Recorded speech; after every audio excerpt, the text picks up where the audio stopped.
X is the result of Y. What do you use when you want to tell something that always happens after another event? For example, explaining some math rules. Hi, I'm Tsar, and this is the zero conditional. This is how we roll. First, the uses, then the grammar, and finally some mistakes we should avoid using this simple yet useful topic. And to be sincere, this video will be quick. And don't forget to like and subscribe, that helps the channel a whole lot. Well, math, science, biology, everything has some rules. Explain one or two of these rules using the zero conditional in the comments. Now we can officially start. The zero conditional is the easiest of the conditional structures.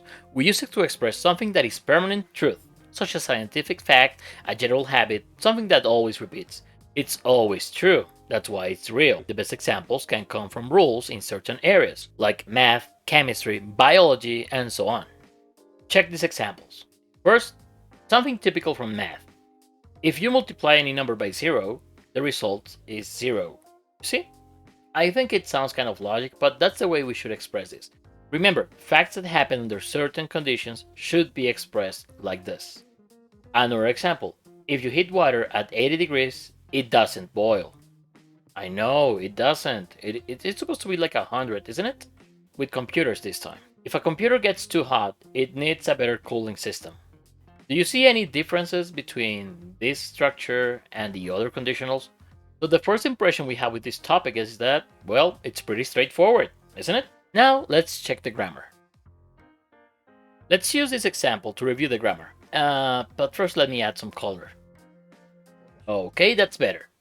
As usual, we have two clauses, just like the other conditional structures.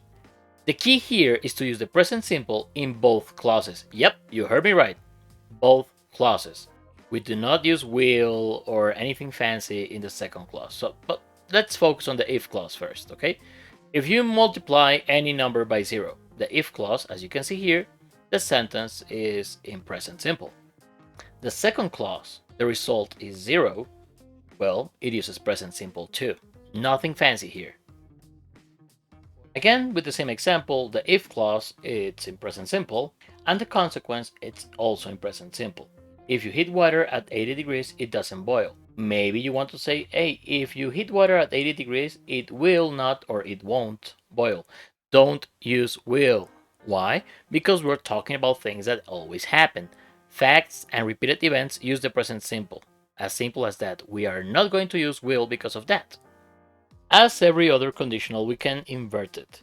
Just remember, remove the comma when you do it. For example, if you say something like, that mirror breaks if you hit it with a hammer, well, it's gonna be correct. Just remember not to use the comma. Keep in mind that the verb conjugation rules for the present simple apply here, so check them out. But it's not a bad idea to review the present simple. Actually, you can follow this video over here and you can review it. The zero conditional is quite easy, isn't it?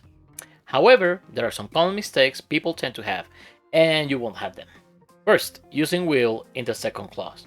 Look at this sentence. If you heat water at 100 degrees, it will boil.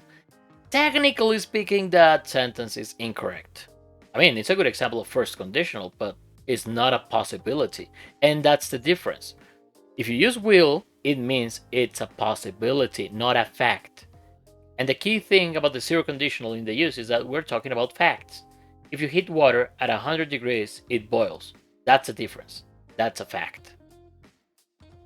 The second possible mistake is to have verb form problems with the present simple. I know it may happen, and I know they can be quite annoying. Yeah, third person conjugation, the difference between do and does, the fact that the verb to be works alone. All those tiny rules of the present simple are important right now. Let's check this example that obviously is incorrect. If she eats peanuts, she gets sick. Grammatically speaking, this sentence has two mistakes in the verb form. So third person, I know, just an S. So the correct version will be, if she eats peanuts, she gets sick. Just like this. It looks better now. And that's a wrap. Remember to share any interesting facts or rules you know using the zero conditional. Also, if you like this video, click on that icon. Consider subscribing and checking the content in this channel to learn even more. Thank you for your support and keep learning. Tsar out. Bye!